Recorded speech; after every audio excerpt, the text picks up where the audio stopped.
I mean, I'm sure it was kind of like.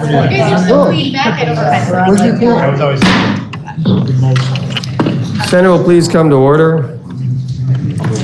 Our first order of business, we have a resolution for consideration. Senate Concurrent Resolution 7. Please listen to the reading of the full resolution.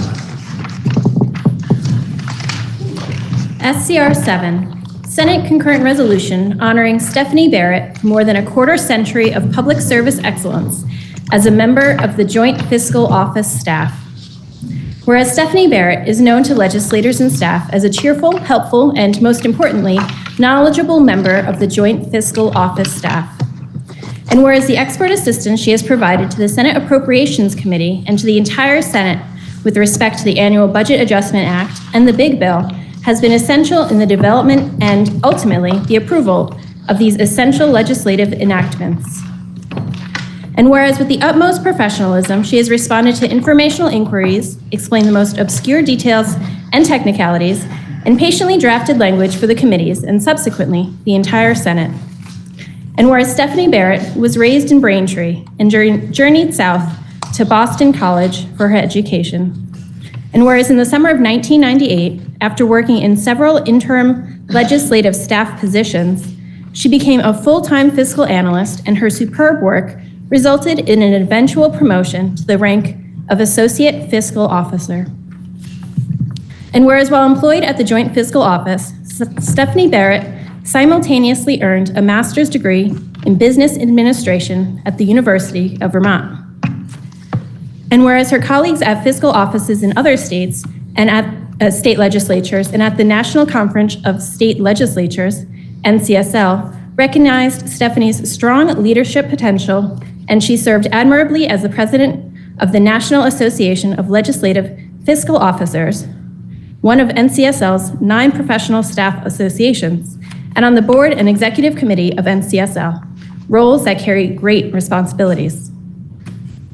And whereas Stephanie Barrett is embarking on a new role for which she is eminently qualified, that of Chief Fiscal Officer at the Department of Vermont Health Access, and she will be sorely missed at the General Assembly. Now therefore be it resolved by the Senate and House of Representatives that the General Assembly honors Stephanie Barrett for more than a quarter century of public service excellence as a legislative fiscal analyst and wishes her every success in her new position. And be it further resolved that the Secretary of State be directed to send a copy of this resolution to Stephanie Barrett. Now you've heard the reading of the resolution. The question is, shall the Senate adopt the resolution? Are you ready for the question? If so, all those in favor, please indicate by saying aye. Aye. Those opposed indicate by saying nay. The ayes have it, and you've adopted the resolution. Congratulations.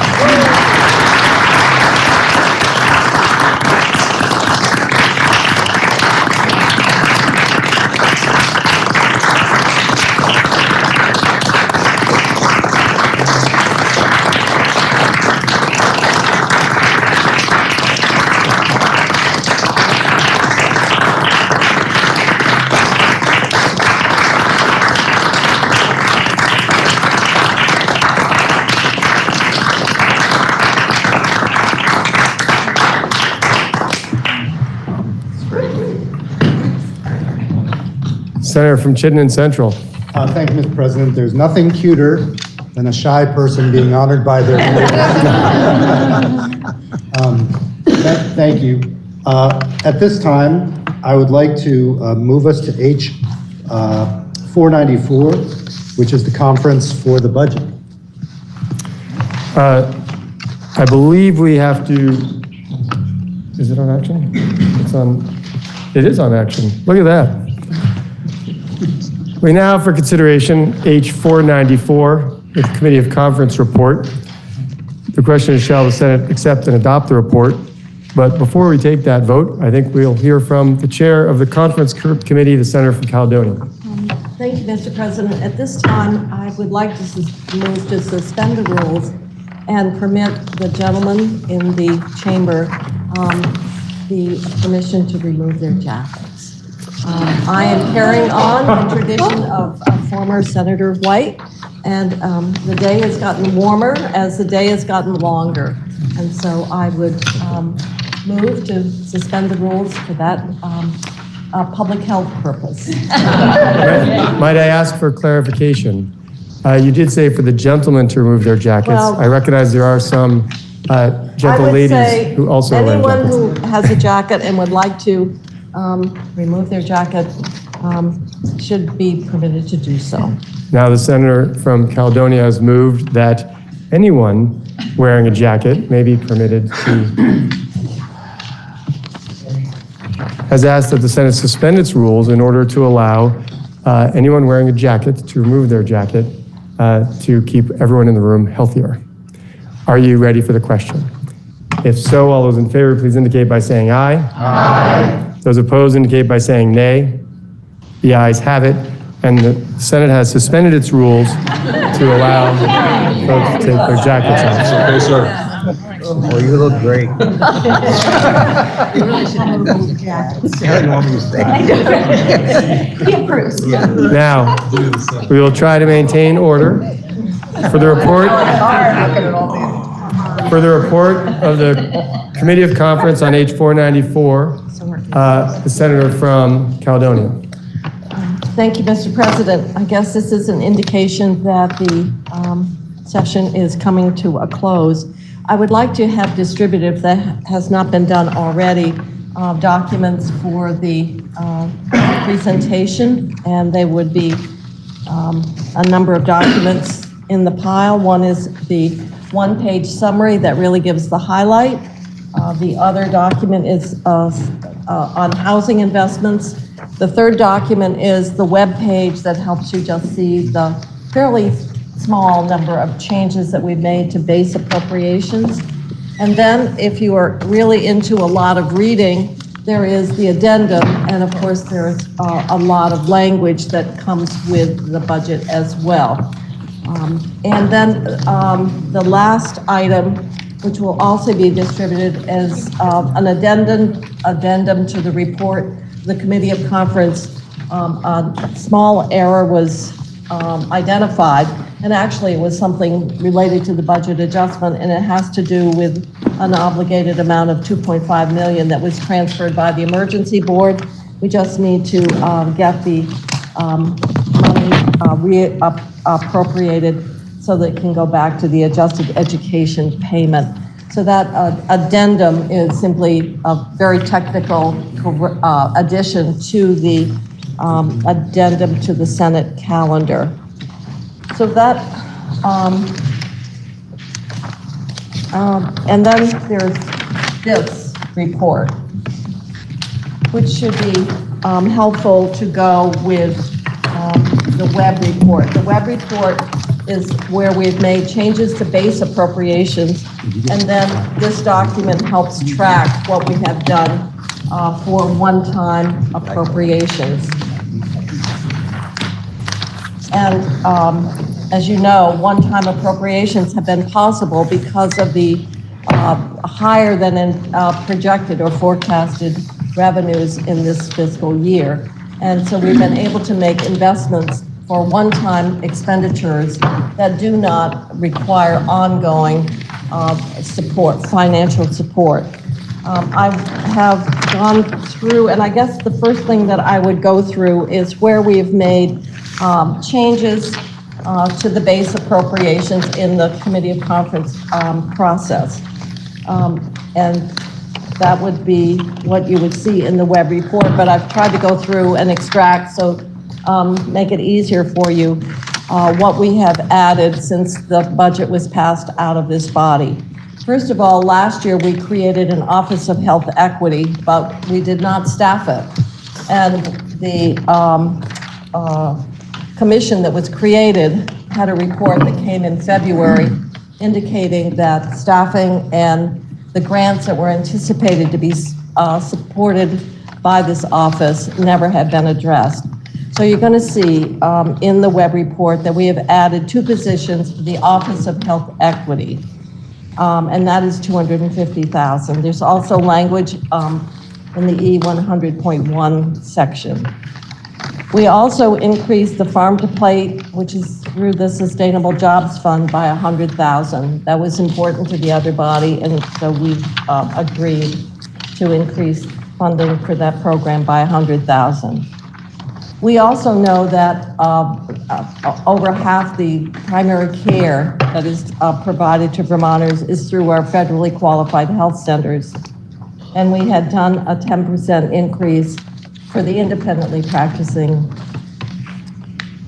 primary care providers. And this funding would bring the primary care provider services that are done through these clinics at a 10% increase, the same as other primary care providers. In B313, one of the things that the other body had done is to address the need of recovery housing by a one-time $1 million appropriation. But in discussions with recovery housing folk, they said one-time appropriation really did them no good because what they needed was ongoing funding to provide wage increases for the staffing. And if there's anything that we know is really important is recovery housing, as we're looking at our whole need for treatment and recovery services. So what we have done is added $400,000 in the base for recovery housing, and that will be to support the wages of workers.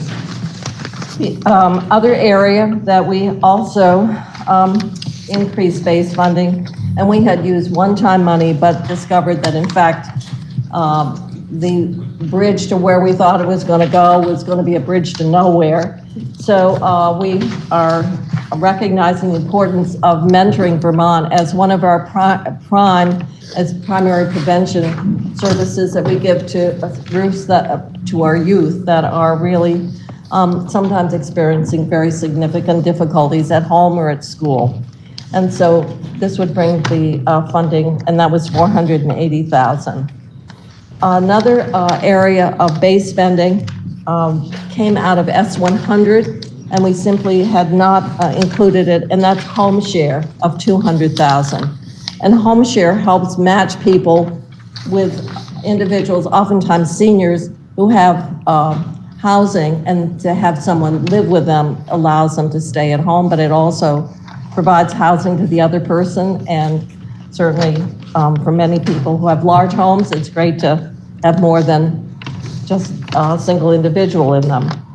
The after-school program, we had put in $6 million, but in looking at anticipated revenues, we thought maybe that was overly optimistic and it's uncertain, so we simply adjusted them down to $4 million, which we thought would be more realistic. The other body had put in funding for the Lakewise position. We had not included it because we had been told that in fact the agency, this would be in the Agency of Natural Resources, that they had the funding. But we were then subsequently informed after we had passed the budget that in fact the funding was not there. And certainly if there's anything that needs, we know that a great deal of work and attention is the protection of our lakes and ponds. The transportation fund got adjusted as was referenced yesterday, and that was the $850,000, and that was to be the bridge to Green Mountain Transit for the period of time before they could reinstitute their ridership fees. One other change that we made had no money at all, but it was to move the proposed inpatient use psychiatric beds into the cash fund as a capital program. It seemed like a more logical place to put that anticipated inpatient program, which is at the point we were working with the budget, the feasibility study had not come back, and so it was kind of in a more uncertain status. And then the other area that I would indicate that we have in here, which we had done, and that's dispatch. And then one thing that is new is the section language on hospital-directed payments. We think that, in fact, there is ability to draw down more federal Medicaid dollars under a special provision. We're not sure how that will work, but it's to anticipate and hope that those federal receipts will become available. And so if you look through all the language, you'll see that that's something that we added new. One of the other areas I think that is really important, and you will see this in the one-pager, and that is our reserves. The statutory reserves are full, and I know that people have been concerned about what our reserves look like. Over time, we've actually been building reserves. We have what we call a rainy day fund, which is to be separate from our budget stabilization reserve. Sometimes people conflate the two, but the stabilization reserves are at 5%. That's a statutorily required level. And the advantage of that, of course, is it always allows you to close out your fiscal year in the black. So those reserves are at the level that are required. And then we have a rainy day fund that we created for if there should be an economic downturn, to provide some cushion there. And I do have a chart that shows that our rainy day fund, for example, in fiscal year 19 was 31.6 million. This fiscal year will be 80.4. So we have grown that reserve. And last time we calculated, our reserves were 13-14%, which is maybe higher than would be. So in 19, our total reserves were 275 million. This year, fiscal year FY 2024, they're estimated to be at 416, almost 417 million. So I think we've been concerned about the unwinding, the uncertainty in terms of the economy, but the rainy day fund was designed, and for those of us who had gone through the Great Recession, it is important that you have some capacity to deal with those economic cycles, because they do come, and we've been in certainly unusual times to have the money that we've had available to really make progress on broadband and housing and so many other areas. I'm not going to go through the summary sheet. A lot of it is really a repetition of what we had in the Senate budget. I've identified for you in the web report the few changes that we agreed with the other body. We had done some provider increases, which we thought was really important. The budget, as was originally presented by the executive branch, had very few provider increases except for dental. And so if people are looking at what the growth rate would have been under the governor's proposed, which was 6.1%, and ours is 8.8, that is primarily driven by the fact that we are providing increases to our FQHCs, to our designated agencies, to our specialized service agencies, to our community-based service organizations that provide treatment, housing, et cetera. So I think we have tried to make sure that the varied services that are necessary to Vermonters in this inflationary environment and workforce challenge environment have not been forgotten as well. On the larger sheet, I'll go through the changes. You'll see the first one is third one down, and that's the Health Equity Advisory Office grants.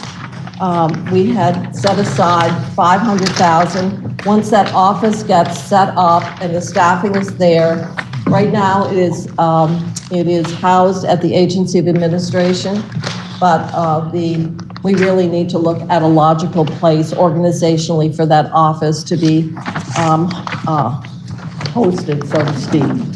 The other area, and I mentioned this, and that is not a change for us, but the other body agreed that if we're going to do that blueprint project to really link primary care with our hub and spoke and other substance misuse services The two-year pilot needed to be funded for 2 years.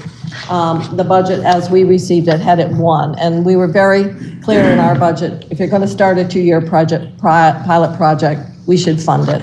And so that was, of course, that was an area where, in fact, the other body agreed with our approach. They also agreed with our approach on the funding of the network for the state, which was $10 million. They had funded $5 million, and we said it needs to be done, and therefore we should fully fund the cost of doing the network. The other smaller changes, but are really important, and that is the Housing Opportunity Program, and this gets into housing. It had 2.5 million. We increased that to 5 million. That is all one of the strategies to help us deal with the phase. We have closed down that emergency motel program that was funded with those federal dollars as of the end of March. We have done a transition period through May 31st for the population that is not defined as vulnerable.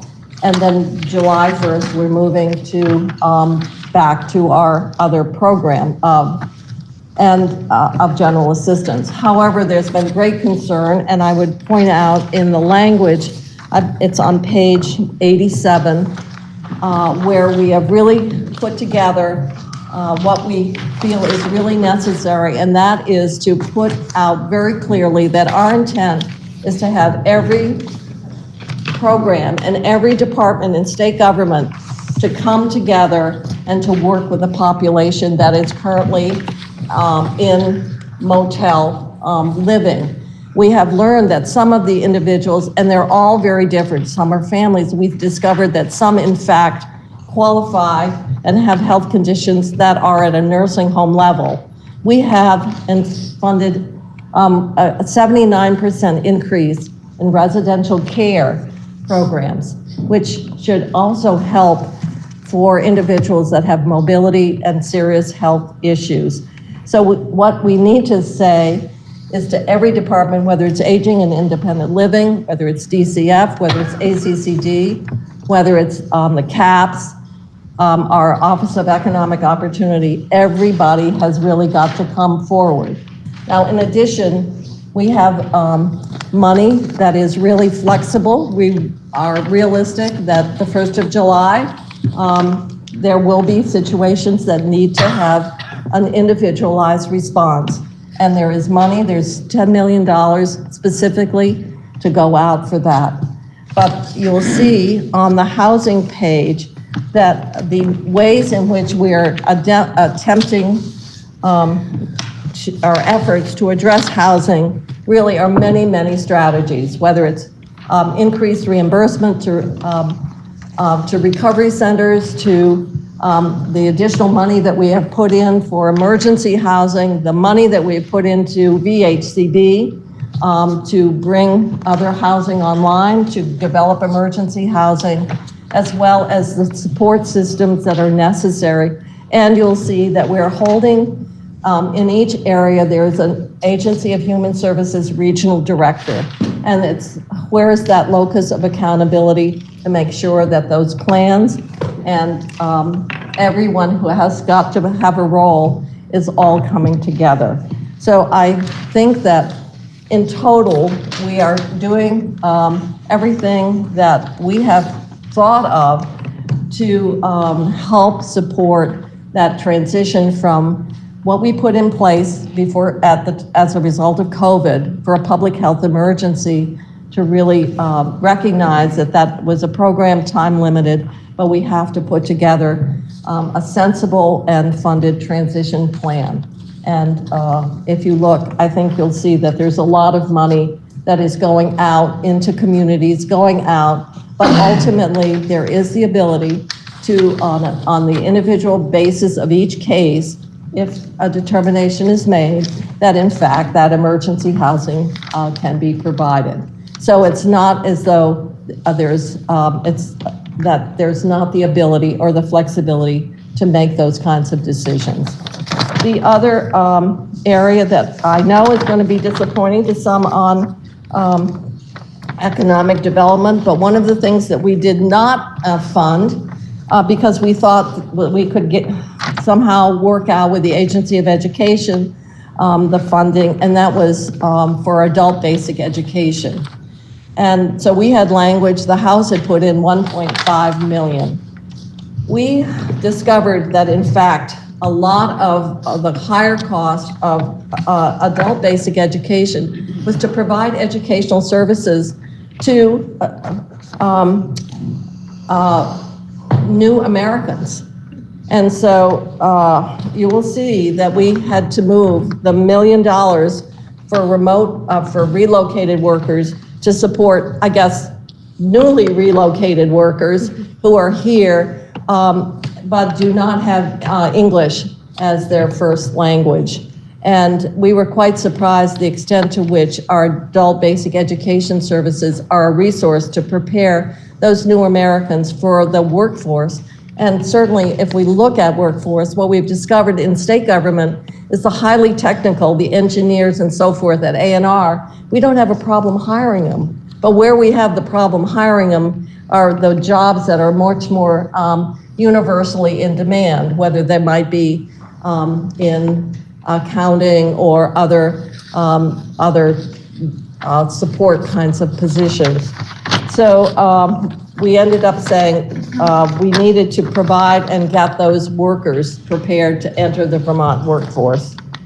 The other area, which we ended up splitting the baby on this, and that's the UVM and upskill scholarships, and then the university, the Office of Engagement Forgivable Loans. Those are not just, that's not just university, they're statewide, and they work in partnership with VSAC. And so we had given all the $3 million to scholarships, and there was a desire for the loans as well, and those would be to the incentives to keep graduates here in Vermont.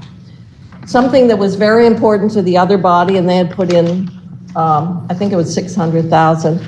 They're concerned about the management and supervisory capacity within the Department of Corrections and how we can maybe change some of the culture of that those institutional settings. And so there's 200,000 to support that professional development in an area. I think certainly we know that that's a challenging work environment. And I guess one of the other things that I would bring up is the Sustainable Jobs Fund business coaching. And we had not included funding to the Sustainable Jobs Fund for that purpose. We did through our agriculture package of activities, and that was 90,000. And then the other change that came out of S100, and we've added in, and that is the navigators, and that's to work with our planning and development agencies around housing and assisting communities in the development of housing capacity. And last but not least is down at the very bottom, AOT, Green Mountain Transit, and that was the 850 that I've mentioned that we had referenced in the T-bill as it was presented the conference committee. So with that said, we did also on the cash fund, we just reorganized the funding. And you'll see what we've tried to do is put all our housing first. And so Soteria House, that would be to purchase another house, and that would provide housing for individuals with mental illness, but want to go for a treatment other than the traditional psychotropic and medication approach. We also, once again, this was something that we had, and that's the first generation home buyer, and that's out of S100 as well. And then the missing middle, and that is to provide buy-down of interests to encourage the development of rental housing for our middle-income households. So I think in summary, the Committee of Conference, very large extent, is reflective of the budget that we passed just not that long ago. I think that the areas that we've made additional changes are hopefully people will find them acceptable. A great deal of thought was gone into the housing and how we support this transition. And we've spent a lot of time with our Agency of Human Services and other agencies to put together and have that commitment in terms of how they're going to approach the summer and how we deal with the ongoing challenge, because it existed prior to COVID, and that was what we have for housing. So with that said, Mr. President, I hope that this information will provide a distilled way of everyone seeing what we have here in the budget as we are finalizing it. With that said, obviously the production of the documents, the work, the drafting has been a tremendous amount of work, and it couldn't be possible without the great staff support that we have available. We are obviously going to miss having Stephanie Barrett as the person who's made us all look so good. And I've always said the best thing to do is hire the best and the smartest people, and they'll make you look good. And I think we can say that truly is the case. And on a point of personal privilege, I would just like to indicate that Stephanie and I started work first in 1998. And her first assignment was to come over and figure out Medicaid. And at that point, I was Commissioner of the Department of Social Welfare and responsible for the Medicaid program. And so we've had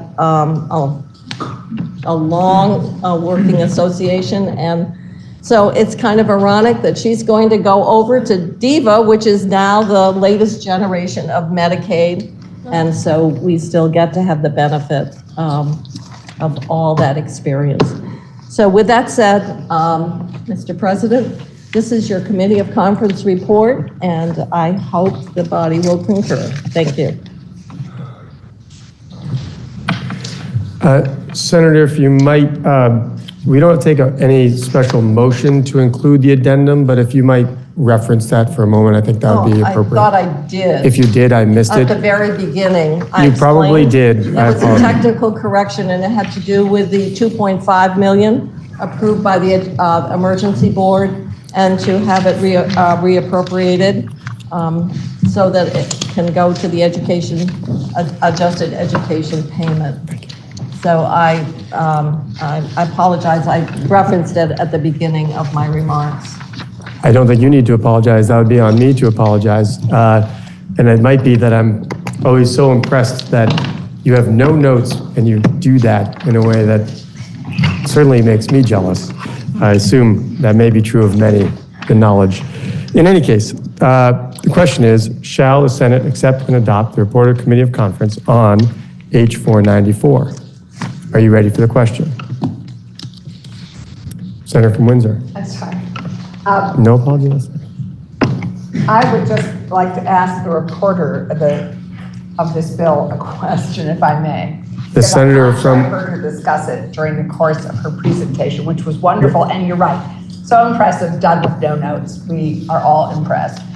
And so, may I ask the senator from Caledonia a question? The senator from Caledonia is interrogated as the reporter of the conference report. Thank you. And maybe I was just being too intense looking for all the things that we all care about. But I am wondering if you'd be kind enough just to explain to everybody, because this is sort of the first time in a while that we have the term contingent in the budget. And maybe you explained this earlier and I just missed it. And if you did, I'll sit down. But would you be kind of, because some of our housing money and some of our other money is contingent on what? And when might we see it? What can be the expectations around what contingent means? Thank you, Mr. President. As we know that revenues have come in higher since the January forecast. And so what we are doing is in recognition of those higher revenues, but they are not part of the official formal forecast. We are making those appropriations contingent on those funds actually being available at the end of the fiscal year. And at this point, you can see it's 21.5. We're not sure exactly what will come in. When we were building the budget, it might have been higher, but we think at this point it's probably reasonable. But they are in the order of priority, so that is in anticipation of what the actual revenues will be by the end of the fiscal year. And the appropriations are contingent on those funds, those revenues coming in at that level. And I know this may be an odd question, but is contingent on fiscal year 23, I assume you're talking about? Yes, yes. Thank you, because we have patience, but maybe not patience to the end of fiscal year 24. Thank you. Thank you very much. That's helpful, I hope, for everybody. Question is, shall the Senate accept and adopt the Committee of Conference report on H4 94? Are you ready for the question? If so, all those in favor, please indicate by saying aye. Aye. Those opposed indicate by saying nay. Nay. The ayes appear to have it. The ayes do have it, and you have accepted and adopted the report of the Committee of Conference on H4 94. Senator from Chittenden Central. Thank you, Mr. President. At this time, unfortunately, I will ask that we recess again. We have yet to hear from the House on the things we were waiting for. So with expectation that we'll see movement, I would ask that we return at 6 and gavel in then. There has been a motion, or